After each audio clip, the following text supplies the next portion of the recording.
कंज कृपा सिंधु नर रूप हरि महामोहतम पुंज जासु बचन रवि कर निकर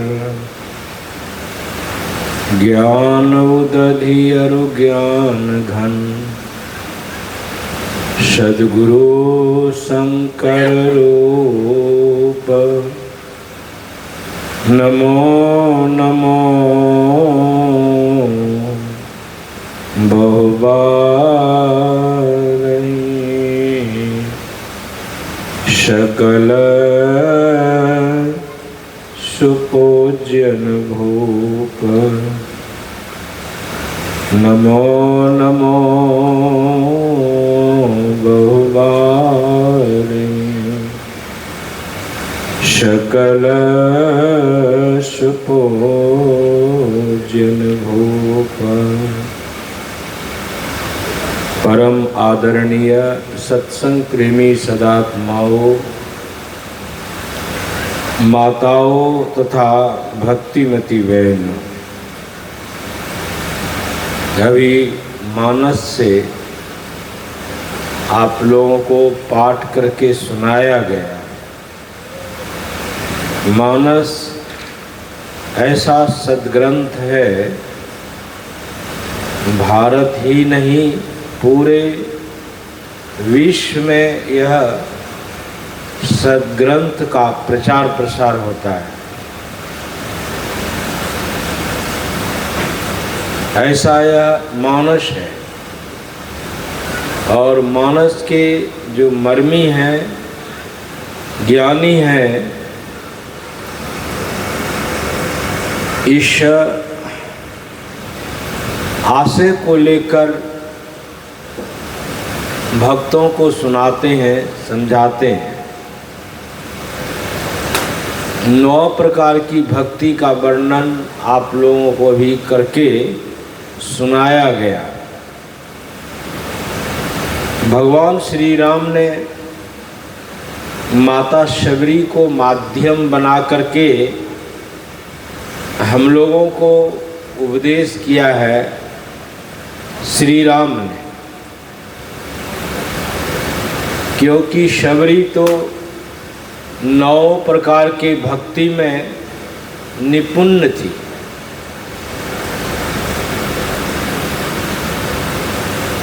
लेकिन माध्यम बनाया शबरी को ये 9 प्रकार की भक्ति के लिए। भगवान श्री राम ने कहा कि नवमः जिनको एको होई, नारी पुरुष सचराचर कोई, सो अतिशय प्रिय भामिनी मोरे, सकल प्रकार भक्ति दृढ़ तोरे। हे भामिनी, हे सुंदरी, 9 प्रकार की भक्ति में एक भी प्रकार की भक्ति जिसको हो वह मुझे अतिशय प्यारा है, अतिशय प्यारे है। और तुम में तो 9 प्रकार की भक्ति है। आप सुन रहे थे, इन 9 प्रकार की भक्ति में 5 प्रकार की जो भक्ति है वह स्थूल भक्ति है। 6ठी और 7वीं सूक्ष्म भक्ति है और 8वीं 9वीं जो भक्ति है वह फल है। बिना फल के कोई काम नहीं होता है। इसलिए 9 प्रकार की भक्ति को 3 भागों में विभक्त किया है। संतों का संग करना। अब संतों का अभी बहुत बात आपने कथा के माध्यम से सुना है। संतों का संग करना सरल नहीं है। संत वो होते हैं जिसको गोस्वामी जी ने कहा है, खट विकार जित अनघ अकामा अचल अकिंचन सुचि सुख धामा अमित बोध अनिमित भोगी भोग सत्य सार कवि कोविद जोगी। ये गोस्वामी जी ने संतों की जान पहचान बताई है। हमारे परमाराध्य सद्गुरु महर्षि में ही परमहंस जी महाराज ने भी संतों के बारे में सुनाया है कि संत कैसे होते। मुक्ति मार्ग जानते साधन करते नित्य। साधु का वेश है, संत कहलाते हैं, विश्व में उसका नाम विख्यात है। यदि वह लोगों को साधना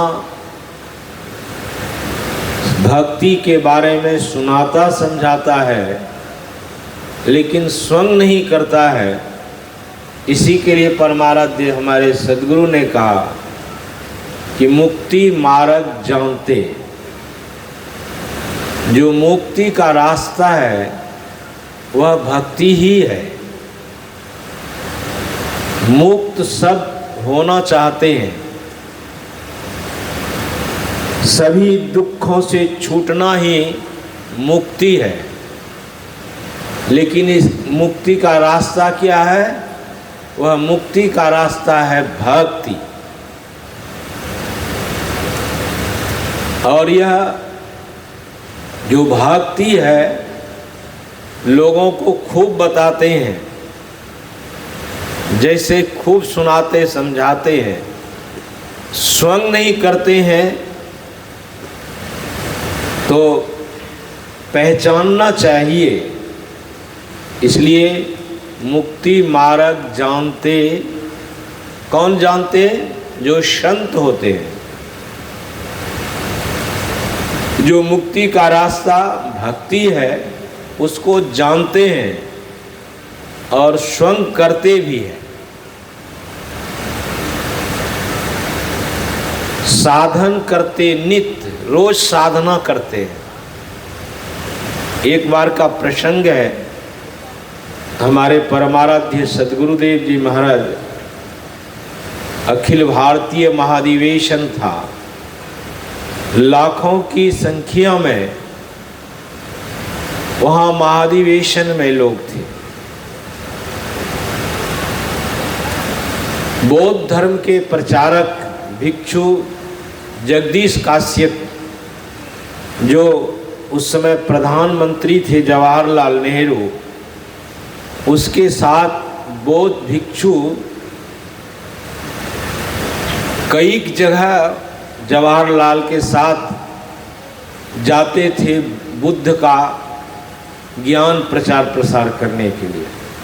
भिक्षु जगदीश काश्यप, जिन्होंने त्रिपिटक का कई हजार पृष्ठ में अनुवाद किया।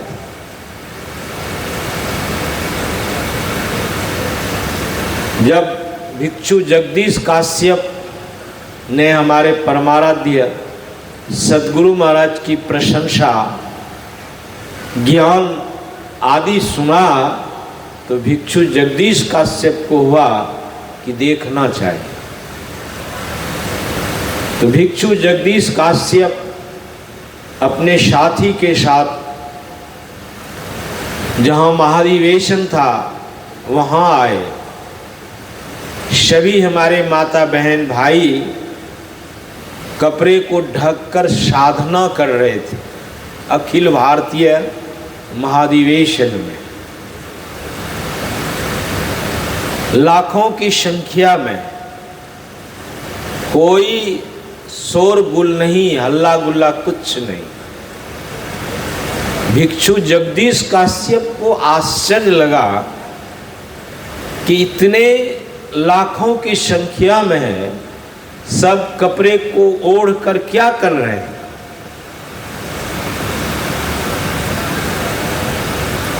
तो उनके साथियों ने कहा कि ये सभी साधना कर रहे हैं, ये साधना रत हैं।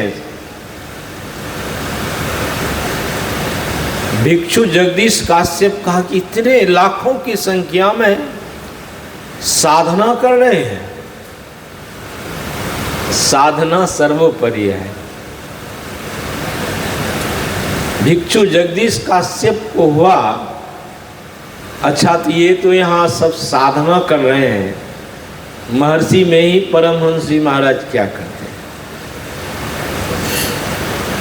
ये मैं संत का लक्षण सुना रहा हूँ। गुरु महाराज ने कहा,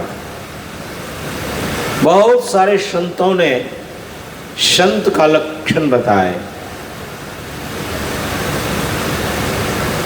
जब हमारे परमाराध्य सद्गुरु महाराज एक फूस की झोपड़ी में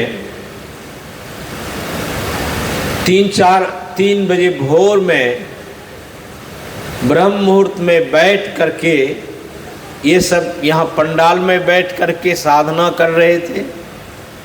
हमारे परमाराध्य सद्गुरु महाराज भी बैठ करके साधना कर रहे थे। भिक्षु जगदीश काश्यप को हुआ, मैं तो बहुत घूमा, मैं सुना था कि भगवान बुद्ध भी अपने बहुत से भिक्षुओं के साथ शांत एकांत स्थान में बैठ करके साधना करते हैं।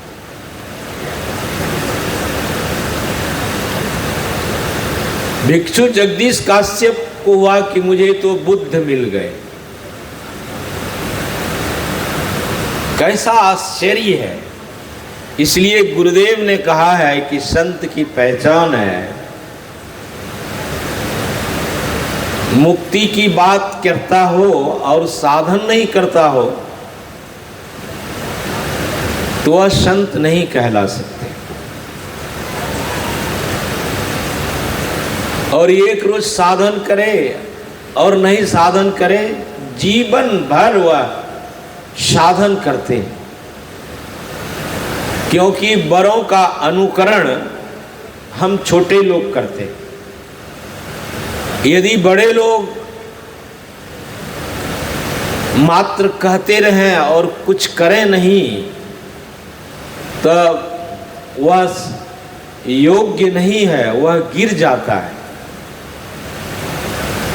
कहाँ चला जाता है, किस रसातल में चला जाएगा ठिकाना नहीं। कहता पै करता नहीं, मुख का बड़ा लवार, आखिर धक्का खाएगा साहब के दरबार।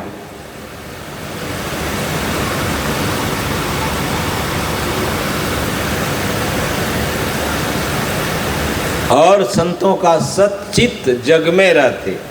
कैसे रहते हैं संसार में? सच्चित जग में रहते,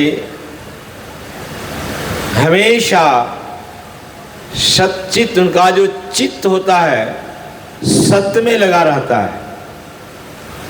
भले संसार में रहते हैं, शरीर में रहते हैं, लेकिन उसकी जो चित्त है सत्य में लगा रहता है। साधारण लोग पहचान नहीं पाते। बड़ा अच्छा संतों ने कहा है कि जो बड़े बड़े शहर को देख रहे हैं, संत किस रूप में होते हैं और वह संभाल करते हैं शहरों को। इसीलिए संतों ने कहा, आग लगी आकाश में, चुई चुई गिरे अंगार, अगर संत नहीं होते तो जल मरता संसार। आग लगा हुआ है।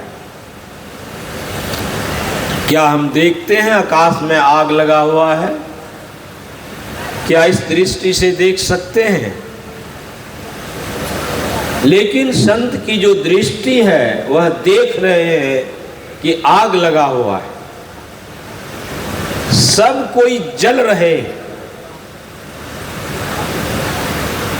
वह कौन सी आग है? काम रूपी आग है। क्रोध, लोभ, मोह, मद और मत्सर, ये आग है। ऐसी यह आग है कि यह आग जीते जी जलाता रहता है,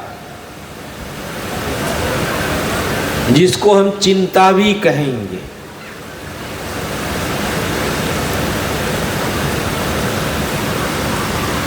जो शरीर को जब चिता पर डाल दीजिएगा तो इस शरीर को एक बार अग्नि जलाती है, और यह जो चिंता रूपी आग है एक एक क्षण जलाते रहता है। इसी के लिए भक्ति है।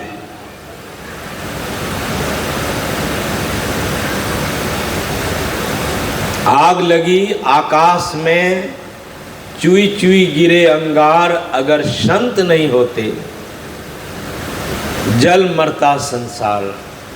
बंबई देख रहे हैं, दिल्ली देख रहे हैं, जितने भी बड़े बड़े शहर हैं वहाँ संत रहते हैं। किस रूप में होते हैं, बड़ा आश्चर्य लगता है। संत तो जूठे पत्तल, भूख लगता है तो जूठे पत्तल को चाट लेते हैं। किस लिए? संसार के जीवों के कल्याण के लिए।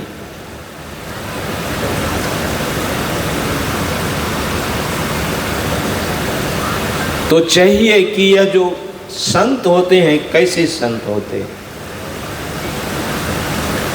इसलिए संतों ने कहा कि भजन आतुरी कीजिए और बात में देर। भजन कीजिए, साधना कीजिए, भक्ति कीजिए। भजन आतुरी कीजिए और बात में देर। संसार के कामों में देर हो जाए कोई चिंता की बात नहीं है। आप नहीं कर पाए हैं तो आपके पुत्र करेंगे, पौत्र करेंगे, लेकिन यह भजन आपका न पुत्र करेगा न पौत्र करेगा, खुद को करना पड़ेगा। तो संत कहते हैं भजन आतुरी कीजिए और बात में देर, और बात में देर जगत में जीवन थोड़ा, मानुष तन धन जात गोर धरी करो न्योरा। क्या हम लोग किसी का पैर पकड़ेंगे? संत कितने कल्याणकारी महापुरुष होते हैं, जीवों का कल्याण के लिए तत्पर रहते हैं। हमारे परमाराध्य सद्गुरु महर्षि में परमहंस जी महाराज से किसी ने पूछा था, अभी सौ संतन की बड़ी बलिहारी का आवाहन किया गया यहाँ पर, बुलाए हैं सभी संतों को। सूक्ष्म रूप से यहाँ सारे संत विराजमान हैं। यह जो सत्संग प्रशाल में आप लोग बैठे हैं, यह ना समझिए कि संत नहीं है। भगवंत भी हैं यहाँ पर। यह जो सत्संग प्रशाल है, यहाँ भगवंत भी हैं। सुंदर कांड का पाठ हुआ था। एक संत थे, सुंदर मानस में सुंदर कांड है, सुंदर कांड का पाठ हुआ था। अभी तो अरण्य कांड से पाठ हुआ है। सुंदर कांड का पाठ हुआ था और जो संत थे सुंदर कांड के व्याख्या कर रहे थे। और व्याख्या करते करते लंका में जो माँ सीता थी अशोक वाटिका में, उसका वर्णन संत कर रहे थे। कहते कहते वह संतों ने कहा जो माँ सीता थी अशोक वाटिका में, वहाँ हर जगह हर तरह से बहुत सुंदर सुंदर सफेद फूल खिला हुआ था। और उस अशोक वाटिका में माँ सीते भगवान श्री राम के विरह में कि प्रभु कब मिलेंगे, बहुत दिन हो गया। भगवान श्री राम के विरह में सीता अशोक वाटिका में पड़े हुए हैं। इसका वर्णन उस संत कर रहे थे, जैसे अभी पंडाल है कर रहे थे। जब करते करते सुन रहे कौन थे, कौन सुन रहे थे? आप लोग तो सुन ही रहे हैं, और कौन सुन रहे थे? हनुमान जी मनुष्य के रूप में। कब की बात है? त्रेता की बात नहीं, कलयुग की ही बात है। हनुमान जी वहाँ मनुष्य के रूप में खड़ा हो जाते हैं। कहते महाराज आप क्या कहते हैं? अशोक वाटिका में सफ़ेद सफ़ेद फूल नहीं था, वहाँ तो लाल लाल फूल खिला हुआ था। तो संतों ने कहा नहीं महाराज, वहाँ सफ़ेद फूल खिला हुआ था, आप कैसे कहते हैं? कहा कि मैं ही हनुमान हूँ, मैं ही गया था अशोक वाटिका में, वहाँ उजला फूल नहीं था, वहाँ लाल फूल था। अब इतने लोगों में कोई आदमी प्रश्न उत्तर करने लग जाए तो आश्चर्य होगा कि नहीं होगा? हनुमान जी कहते हैं कि वहाँ लाल फूल खिला हुआ था, संत कहते हैं सफ़ेद फूल खिला हुआ था। ये कथा के माध्यम से संत महात्मा लोग समझाते हैं। तो वहाँ भगवान श्री राम सामने आ गया, वो भी किस रूप में? मनुष्य के रूप में। इसलिए मैं सुनाना चाहता हूँ कि सत्संग में सब कोई आते हैं।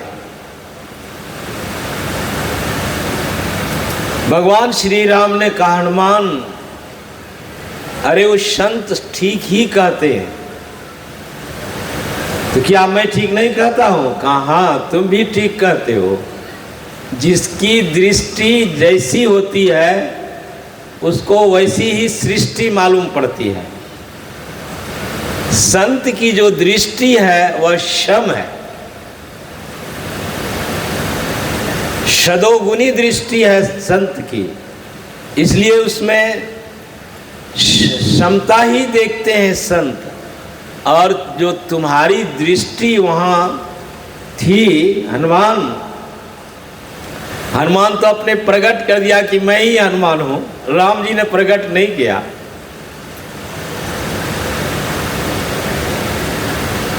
हनुमान तुम्हारी जो दृष्टि थी वहाँ जो त्रास दे रहे थे रावण राक्षस रावण जो त्रास दे रहे थे माँ सीते को, इसको देखकर आपकी दृष्टि क्रोध से लाल हो गया था। इसलिए आप वहाँ सारी वस्तुओं को लाल लाल देख रहे थे। जो भक्त की दृष्टि होती है वह क्षम होती है। अब आश्चर्य लगा कि कौन है? हनुमान जी तो पहचान गए कि प्रभु श्री राम है। तो यह जो सत्संग जहाँ हो रहा है, यहाँ कौन नहीं आते हैं? परमाराध्य सद्गुरुदेव जी महाराज से पूछा था कि गुरुदेव हम लोग जो शव संतन की बड़ी बलिहारी का गुणगान आवाहन करते हैं, क्या वह संत हम लोगों के बीच में आते हैं? कहाँ जी आते हैं? अरे तो सज्जन ने कहा कि गुरुदेव, संत तो साधना करके उस प्रभु में एक मेक हो जाते हैं, फिर कैसे आते हैं? तो गुरुदेव ने कहा, देखो जी, संत भी एक तरह के नहीं होते। कुछ संत तो उसमें एक मेक होकर आना नहीं चाहते, और कुछ संत हैं जो एक सत्ता से प्रभु में मिले रहते हैं और एक सत्ता से जीव के कल्याण के लिए इस संसार में आते हैं।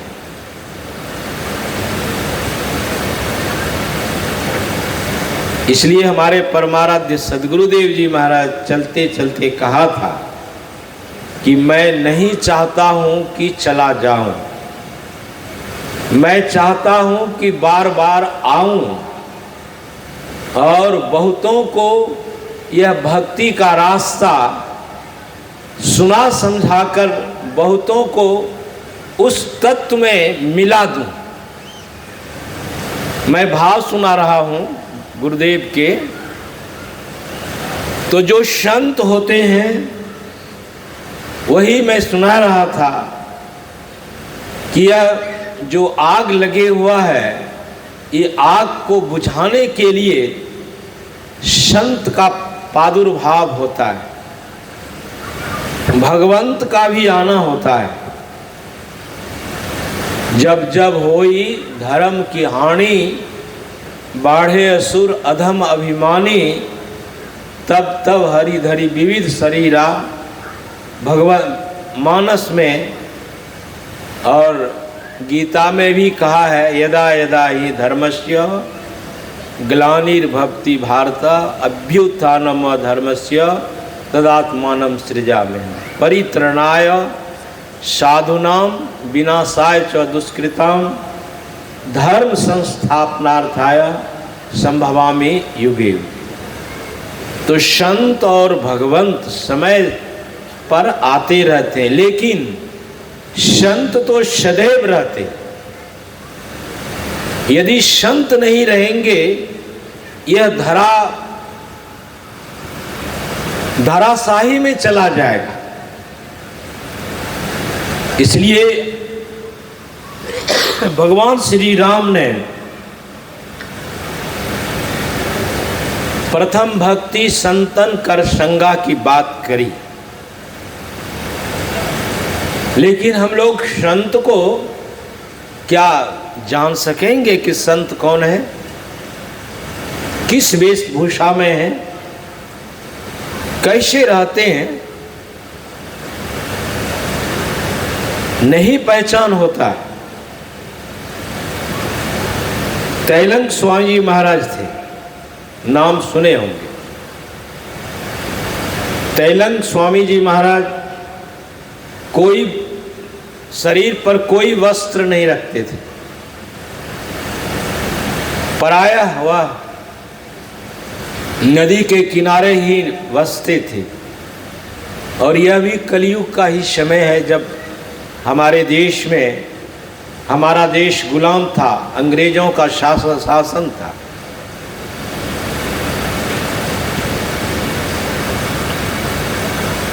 जब वह संत कभी कभी मौज में आते हैं, संत तो हर एक तरह की शिक्षा दीक्षा समझाने के लिए आते ही रहते हैं। तैलंग स्वामी को हुआ कि अब संसार के लोगों को भी, जो इतना हमारे देश को गुलाम बना रखे हैं, इसको भी कुछ सबक सिखाना चाहिए कि भारत में जो संत हैं कैसे संत होते हैं। तैलंग स्वामी शहरों में घूमने के लिए आ गए। वहाँ के जो सुरक्षा करने वाले जो इंग्लैंड वासी थे, अंग्रेज थे, उन्होंने देखा कि कैसा ही आदमी है, शरीर पर कोई कपड़े नहीं है, लंग धरंग है। अफसर ने कहा इसको पकड़ करके एक कमरे में बंद कर दो। तेलंग स्वामी को एक कमरे में बंद कर दिया, ताला लगा दिया, पहरेदार दे दिया। थोड़ी देर में देखता है कि तेलंग स्वामी फिर शहर में घूम रहे हैं। कहा कौन है भाई? संत में कैसी, अभी तो कोई जेल जा रहा है तो निकल नहीं पाता है। तेलंग स्वामी कैसे संत थे? कोई वस्त्राभूषण नहीं, कहाँ खाते हैं क्या पहचान सकेंगे? तब तेलंग स्वामी जब बाहर, तो अफसरों ने कहा कि अरे इसको तो कमरे में बंद करने के लिए कहा था, क्यों खोल दिया? ताला लगा हुआ है, तेलंग स्वामी बाहर निकले हुआ है। ऐसे महापुरुषों के जो विचार हैं, ज्ञान है, वही भक्ति है।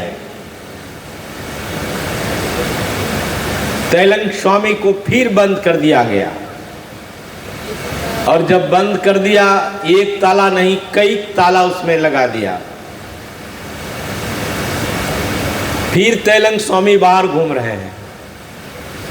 एक पहरेदार ने कई पहरेदार दे दिया, लेकिन तेलंग स्वामी, अब सिखाना है, किसको सिखाना है? जो हमारे देश को गुलाम बना रखा था कि भारत में ऐसे ऐसे संत हैं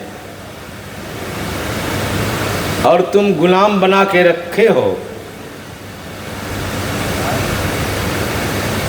फिर तेलंग स्वामी को बंद कर दिया, और बंद कर दिया। अब देखिए, पहचान रहे हैं, इतना करने पर भी संत को नहीं पहचान पा रहे हैं।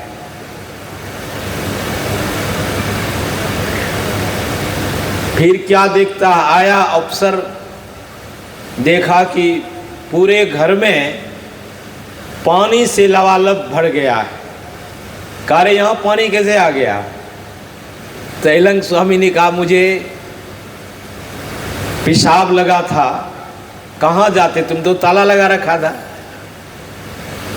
इस सारा मेरा पेशाब है। कहा इतना?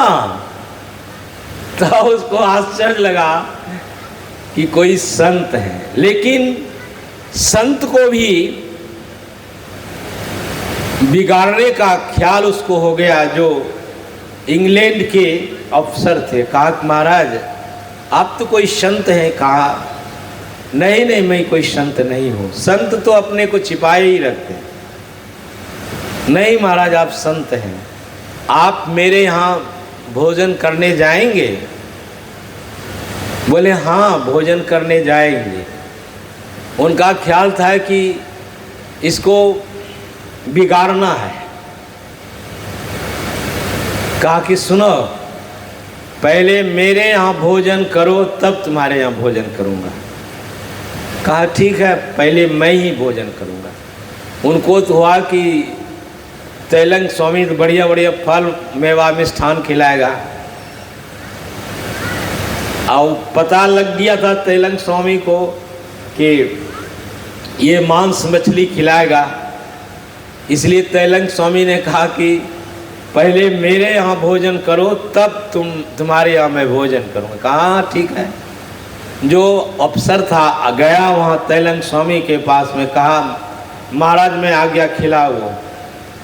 तो चूतर पर हाथ दिया, निकाला, का खाओ। अब महाराज यही खाते हैं क्या?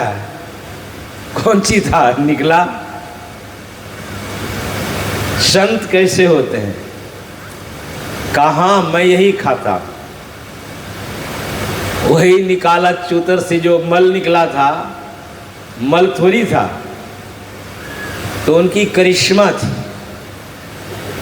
बदलना था किसी के ज्ञान को। कहा आप खाइए। तो खा गया तेलंग स्वामी ने।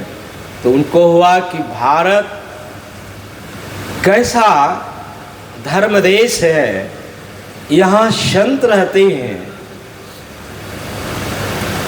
तो कहने का आशय यही है कि जो संत होते हैं, संत की पहचान सरल नहीं है। जो कोई कहे साधु को चिन्हा, तुलसी हाथ कान पर दिन्हा। कब कितना कहा था भाई? हाँ चले भाई, संत में तो हो गया, अब थोड़ा सा और आप लोगों को सुनाता हूँ। आपने बहुत सुना भक्ति के बारे में, तो कथा प्रसंग भी है, मानस में कथा प्रसंग आया है। जिनके श्रवण समुद्र समाना, कथा तुम्हारी, वाल्मीकि जी महाराज ने कथा तुम्हारी सुरक्षा। वाल्मीकि जी महाराज ने भगवान श्री राम से कहा था कि हे प्रभु मैं अब कहाँ रहूं? तो वाल्मीकि जी ने कहा है कि आपकी जो कथा है, जिनके श्रवण समुद्र समाना, कथा तुम्हारी सुभग नाना, भरहि निरंतर होय न पूरे, तिनके ही बसै गृह रूरे। हे प्रभु, जिसका कान समुद्र के समान हो और आपकी कथा ऐसी हो कि वह, अब यह कथा आप लोग सुन रहे हैं ना, लेकिन सुन क्या रहे हैं? कभी आपका मन इधर उधर घूम रहा है। वाल्मीकि जी ने भगवान श्री राम से जब कहा कि जिनके श्रवण समुद्र समाना, कथा तुम्हारी सुभग नाना, भरहि निरंतर होई न पूरे, तिनके ही बसे गृह रूरे। ये मानस की चौपाई है। तो ये मानस की चौपाई में कथा सुनने वाले, एक बार मुरारी बापू ने, प्रयागराज में लाखों की भीड़ थी संख्या, तो मुरारी बापू ने कहा कि अभी इस राम कथा में लाखों लोग आए हो और बहुत खर्च हुआ है, यदि एक भी कोई सुन रहा है तो यह जो खर्च हुआ वह सार्थक होगा। हमारे परमानंद बाबू ने इतना जो खर्च किया है, किसके लिए खर्च किया है? हम ही लोगों के लिए तो खर्च किया है कि आप लोग इस ज्ञान से लाभ उठावे। नहीं तो परमाणु को इस खर्च करने की क्या जरूरत है? खर्च किसके इसलिए किए हैं कि यहाँ संतों के विचार को सुनकर, समझकर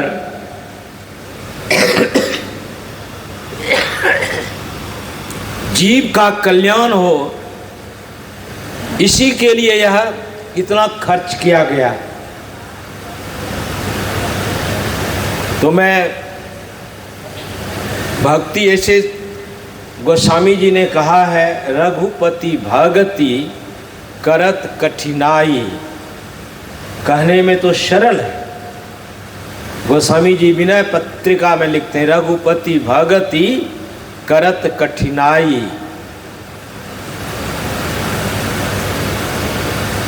कहत सुगम करनी अपार। कहने में बहुत सुगम है, कह रहा जानई जेही बनी आई। जो जान जाता, यहाँ जानने के लिए आए हैं। उपमा दिया है, सफरी सन्मुख जल प्रवाह, सुरसरी बहे गज भारी। सफरी एक मछली होती है, वो भाटे से, सिरा से भाटे की ओर जाते। कौन?